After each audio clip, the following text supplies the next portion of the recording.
ठीक है। तो हम लोग शुरुआत करने वाले हैं कि हिंदी भाषा का सामान्य परिचय।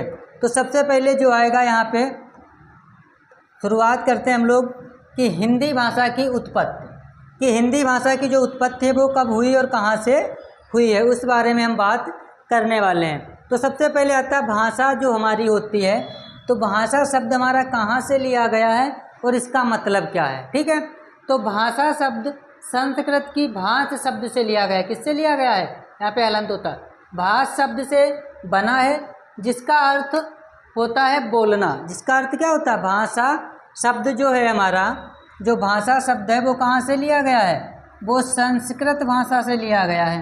कहाँ से लिया गया है, संस्कृत भाषा से लिया गया है, जिसका अर्थ होता है बोलना। जिसका अर्थ क्या होता है, बोलना होता है। ठीक है, जिसका अर्थ होता है बोलना। शब्दों के सार्थक समूह या संकेतों को भाषा कहते हैं। शब्दों का एक सार्थक समूह होना चाहिए जिसका कुछ अर्थ हो, उसी को हम क्या बोलते हैं, भाषा बोलते हैं। आप क्या करते हैं, किसी भी बात को बोलते हैं, किसी भी अक्षर को मिला करके बोलते हैं, तो उससे एक शब्द बन जाता है।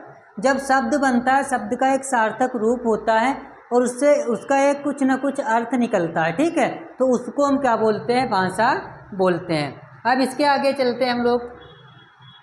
दूसरा क्या है, अब आगे दिया गया है भाषा के रूप। आपको पता होना चाहिए कि जो हमारी भाषा होती है उसके कुछ रूप होते हैं, और वो कितने रूप होते हैं, 3 रूप होते हैं। भाषा के कितने रूप माने गए हैं, भाषा के 3 रूप माने गए हैं। ठीक है, 3 रूपों में हम आपको बता दें। पहला रूप जो हमारा होता है वो होता है मौखिक भाषा। मौखिक भाषा का मतलब क्या होता है, ये आप समझो। मौखिक भाषा का मतलब होता है परिचर्चा, अर्थार्थ लिखा है ये। ठीक है, अर्थात, ठीक है, ये लिखा है अर्थात।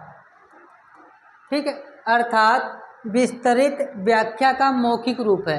विस्तृत मतलब किसी चीज़ को बढ़ा करके बताया जाता है, उसे मौखिक कहते हैं। जो लोग बोल करके पूरी बात को आपको समझा रहे होते हैं वो हमारी होती है मौखिक भाषा। ठीक है, जिसके ऊपर कोई चर्चा की जाती है, जिसको बताया जाता है, समझाया जाता है, वो हमारी होती है मौखिक भाषा। दूसरी जो हमारी होती है वो होती है लिखित भाषा। लिखित भाषा का मतलब क्या होता है, भाषा का वह रूप जिसमें अक्षरों या चिन्हों की सहायता से हम अपने विचारों को लिखकर प्रकट करते हैं, या लिखित भाषा कहते हैं। जैसे लेख, पत्र, निबंध आदि। आपको समझना होगा, लिखित रूप का मतलब होता है अगर हम अपनी बात को किसी के सामने रख रहे हैं और वो बात किस तरीके से रखी जा रही है, लिखित रूप में रखी जाती है। ठीक है, तो लिखित रूप का मतलब होता है अपनी बात को लिख करके किसी के सामने रखना, उसको बोलते हैं लिखित रूप। जैसे हम लोग क्या करते हैं, अगर कोई हमको लेख लिखना है, किसी के बारे में कुछ लिखना है, कोई हमको पत्र लिखना है, निबंध लिखना है, ठीक है, इसके अलावा भी चीज़ें होती हैं, तो ये हमारा जो होता है लिखित रूप होता है। आपने देखा होगा जब हम किसी को पत्र वगैरह लिखते हैं तो उसमें अपनी जो भी बातें होती हैं वो पत्र के अंदर लिख देते हैं, वो लिखित रूप में वहाँ पे पहुँच जाती है, तो वो हमारी हो जाती है लिखित भाषा। तीसरी जो हमारी भाषा होती है वो होती है सांकेतिक भाषा। सांकेतिक भाषा का मतलब होता है संकेत करके समझाना। किसी व्यक्ति से अगर आप बात कर रहे हो, वो तुम्हारी बात को नहीं सुन पा रहा है, ठीक है, जो तुम कहना चाहते हो वो नहीं समझ पाता है, तो आप उससे क्या करेंगे, उसको इशारों में बात को समझाएंगे, सांकेतिक रूप में आप उसको समझाते हैं, तो वो होती है हमारी सांकेतिक भाषा। जैसा कि आप देख रहे होंगे इसमें लिखा, जिन संकेतों के द्वारा बच्चे, जैसे बच्चे, छोटे छोटे जो बच्चे हमारे होते हैं वो नहीं समझ पाते हैं कि हम उनसे क्या बात कर रहे हैं। ठीक है, तो हम लोग क्या करते हैं, इशारों में उनसे बात करते हैं। उसके बाद लिखा है गूंगे। मान लिया जो लोग गूंगे होते हैं, ठीक है, या जो लोग बहरे होते हैं जिनको सुनाई नहीं देता है, अपनी बात दूसरों को समझाते हैं, उन्हें सांकेतिक भाषा कहते हैं।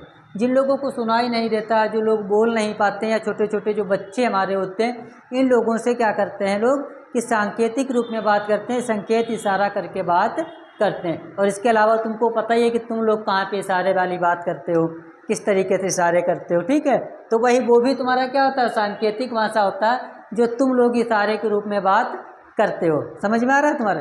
ठीक है, तो इस तरीके से हमारी क्या होती है, जहाँ पर सांकेतिक रूप में बात की जाती है वो होती है हमारी सांकेतिक भाषा। अब आगे चलते हैं, इसके आगे क्या दिया गया है, इसके आगे अब हम बात करते हैं किसकी, मौखिक भाषा हो गया, लिखित भाषा हो गया। उसके बाद हाँ, वो अब बात करते हैं कि इसमें कुछ इम्पोर्टेंट बातें होती हैं जो एग्ज़ाम में पूछे जाती हैं। ठीक है, कुछ इम्पोर्टेंट बातें होती हैं जो हमारी एग्ज़ाम में पूछी जाती हैं, उनके बारे में कुछ बात करते हैं। जैसे सबसे पहले आता है कि मौखिक भाषा। मौखिक भाषा में क्या होता है, मौखिक भाषा की सबसे छोटी इकाई जो होती है वो हमारी ध्वनि होती है। ठीक है, मौखिक भाषा की जो सबसे छोटी इकाई होती है वो ध्वनि होती है। जब आप किसी बात को बोलते हो थोड़ी सी आवाज़ बाहर आती है। ठीक है, जो आवाज़ बाहर आती है वही हमारी क्या होती है, ध्वनि। इसको हम क्या बोलते हैं, मौखिक भाषा की सबसे छोटी इकाई। फिर उसके बाद में आता है लिखित। तो लिखित भाषा की जो सबसे छोटी इकाई होती है वो वर्ड होती है, वर्ड या अक्षर जिसको बोलते हो।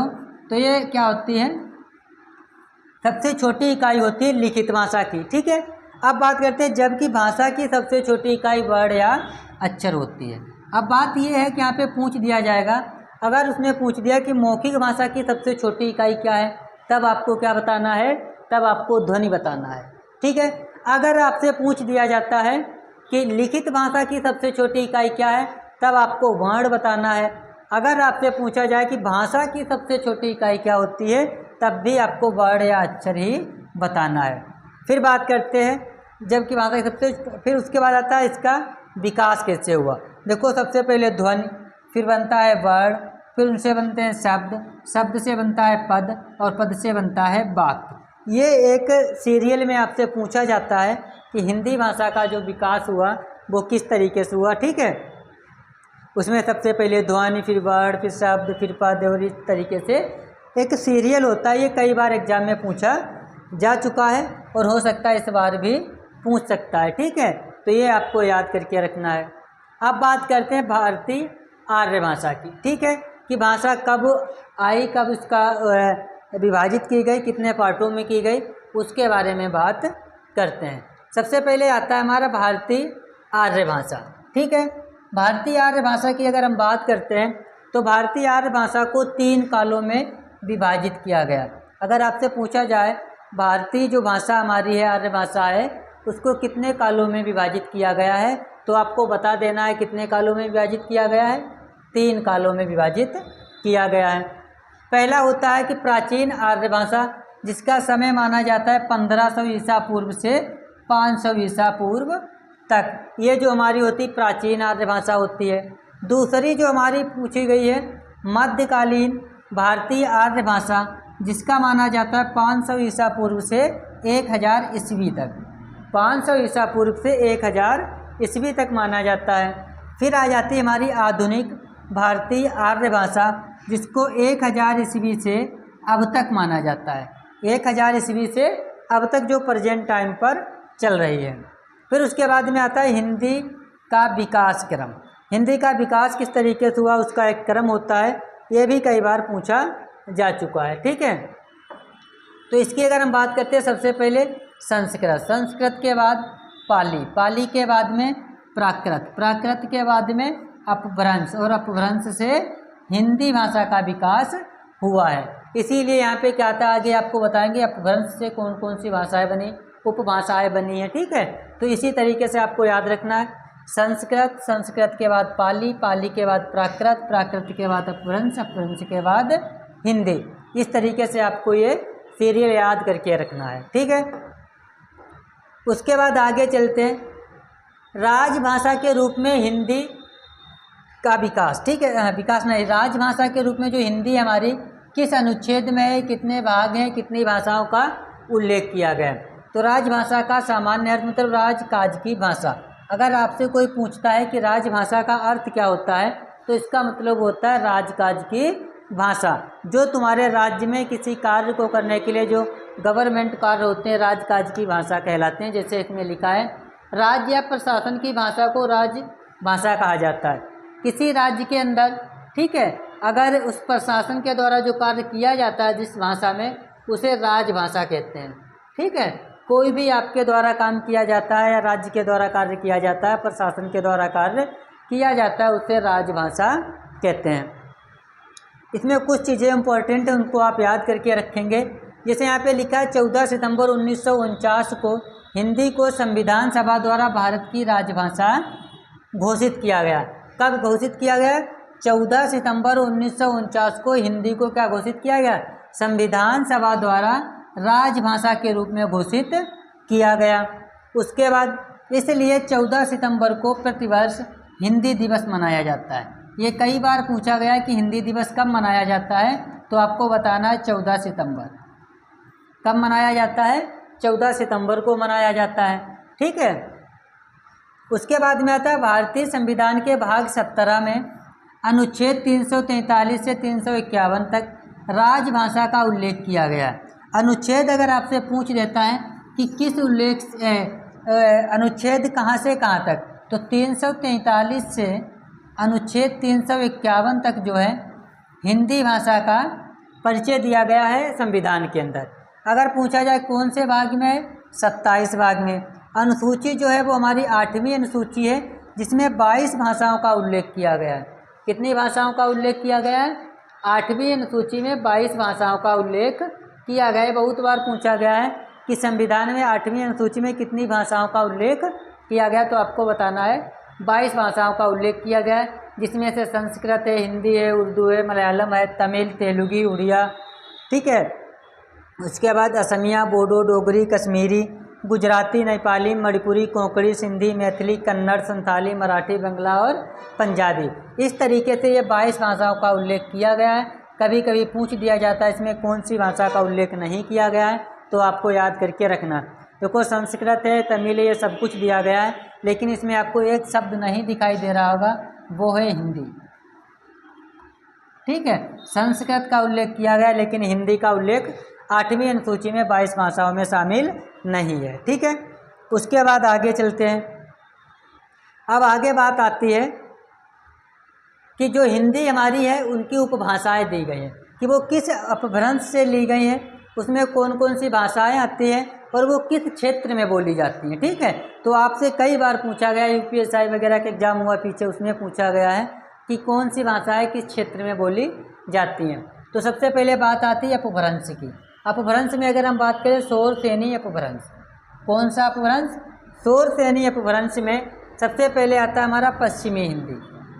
पश्चिमी हिंदी के अंतर्गत 5 हमारी भाषाएं आती हैं, जिसमें कोरबी। ठीक है। कोरबी के बाद ब्रजभाषा, ब्रज के बाद कन्नौजी, फिर बुंदेली और बांगरू।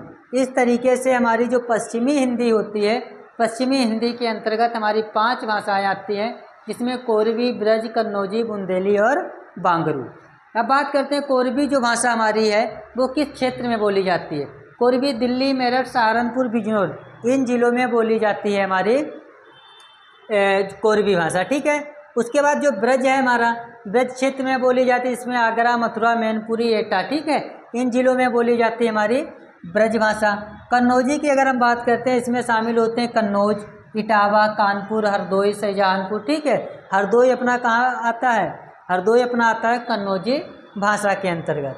फिर आता है बुंदेली, जिसमें बोली जाती है बुंदेलखंड का क्षेत्र आता है, झांसी, जालौन, हमीरपुर और उरई। उसके बाद में आता है बांगरू। बांगरू का जो क्षेत्र है वो अम्बाला है, हिसार है, करनाल है, पटियाला है। ठीक है। इस तरीके से जो हमारी है पश्चिमी हिंदी के अंतर्गत 5 भाषाएं आती हैं, वो किस क्षेत्र में कौन सी भाषा बोली जाती है ये आपको याद करके रखना है, क्योंकि ये हर बार पूछा जाता है। हो सकता है इस बार भी पूछा जाए, जिला पूछ सकता है, या पूछ सकता है पश्चिमी हिंदी के अंतर्गत कौन कौन सी भाषाएं आती हैं, या पूछ दिया जाए कि आगरा, मथुरा इसमें कौन सी भाषा बोली जाती है। तो आपको याद रखना है ब्रज, ये सब। ठीक है। तो इस तरीके से आपको एक एक चैप्टर को क्या करना है, तैयार करना है। उसके बाद में आता है शोर सेनी अपभ्रंश में राजस्थानी भाषा, राजस्थानी हिंदी। इसके अंतर्गत हमारी 4 भाषाएं आती हैं, उपभाषाएं। ठीक है। राजस्थानी हिंदी में कौन सी उपभाषाएं आती है? 4 उपभाषाएं आती है, जिसमें मारवाड़ी जहाँ बोली जाती है पश्चिमी राजस्थान में। ठीक है। फिर आती है मेवाती जो बोली जाती है उत्तरी राजस्थान में। फिर आती है ढूढ़ाड़ी जो बोली जाती है पूर्वी राजस्थान में। फिर आती है मालवी जो बोली जाती है दक्षिणी राजस्थान में। ठीक है। अब बात करते हैं पश्चिमी राजस्थान में कौन सा क्षेत्र लगता है? जोधपुर, बीकानेर, जैसलमेर और मेवाड़। उसके बाद में आता है मेवाती। मेवाती भी राजस्थानी का है, तो दिल्ली, गुड़गांव और अलवर जो क्षेत्र लगता है वो हमारा लगता है उत्तरी राजस्थान। मेवाती भाषा बोली जाती है, उपभाषा। ढूढ़ाड़ी आता है पूर्वी राजस्थान, जिसमें जयपुर, अजमेर और किशनगढ़, ठीक है। उसके बाद में आता है मालवी भाषा, जो दक्षिणी राजस्थान में बोली जाती है, जिसमें उज्जैन, इंदौर और चित्तौड़गढ़, ठीक है, इन जिलों में बोली जाती है हमारी मालवी भाषा बोली जाती है। अब इसके आगे आता है हमारा कि अपभ्रंश से मागधी, ठीक है। मागधी में आता है हमारा बिहारी हिंदी। कौन सी हिंदी की बात हो रही है? बिहारी हिंदी की बात हो रही है, जिसमें हमारी आती हैं 3 उपभाषाएं। कितनी उपभाषाएं आती हैं? 3, जिसमें आती है मगही, मैथिली और भोजपुरी। मगही जो हमारी बोली जाती है पटना, गया और नालंदा के क्षेत्र में बोली जाती है। कितने जिलों में? पटना, गया और नालंदा क्षेत्र। मैथिली जो हमारी बोली जाती है दरभंगा, समस्तीपुर, वैशाली और मुजफ्फरपुर। उसके बाद में जो भोजपुरी भाषा आपने सुना होगा, गाने वगैरह बहुत सुने होंगे ये, तो बलिया, देवरिया, मिर्ज़ापुर, बनारस, आरा, गाजीपुर, बस्ती, गोरखपुर, आजमगढ़ और छपरा, इन जिलों में बोली जाती है हमारी भोजपुरी भाषा, जो आपको पता होनी चाहिए। जैसे गोरखपुर में भी कौन सी भाषा बोली जाती है हमारी? गोरखपुर में बोली जाती है भोजपुरी भाषा। तो हमारी बिहारी के अंतर्गत आती हैं 3, मगही, मैथिली और भोजपुरी। मगही, मैथिली और भोजपुरी, आप याद रख सकते हैं, मगही, मैथिली और भोजपुरी, MAMB।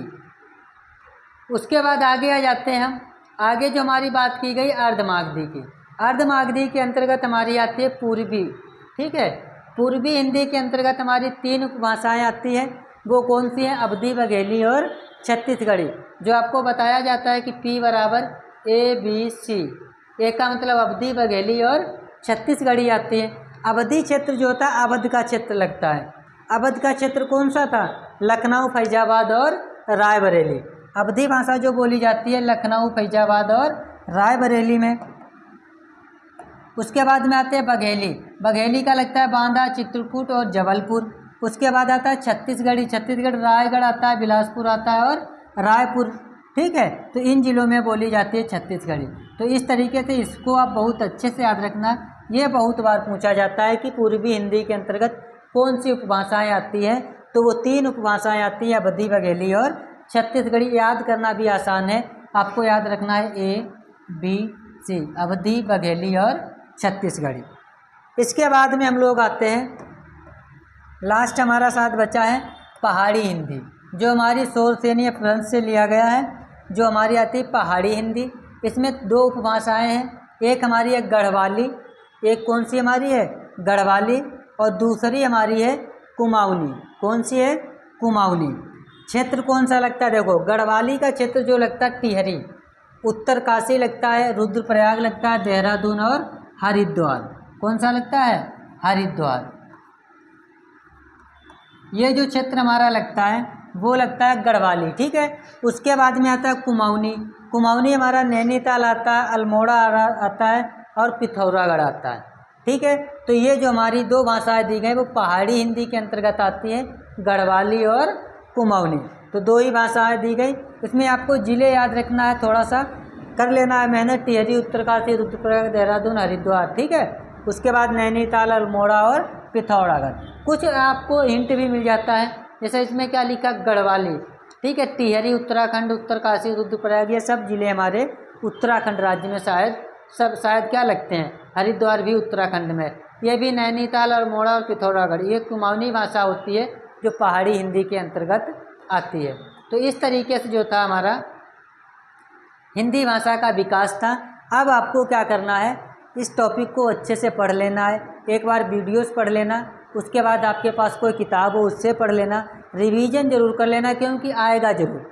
उत्तर प्रदेश पुलिस का जो एग्ज़ाम होने वाला उसमें आएगा ज़रूर कुछ न कुछ, तो 1-2 नंबर आपको पक्के करने हैं, ठीक है। बहुत ज़्यादा मेहनत नहीं है, बस थोड़ा सा मेहनत करके आपको याद कर लेना है कि कौन सी भाषा कुछ क्षेत्र में बोली जाती है और किसके अंतर्गत कौन सी भाषाएँ आती हैं। अर्धमागधी के अंतर्गत पूर्वी, अवधी, बघेली, छत्तीसगढ़ी, और मागधी के अंतर्गत आप देख सकते हो सोरसेनी में पहाड़ी के अंतर्गत 2 उपभाषाएँ आती है। तो इस तरीके से आपको याद कर लेना है।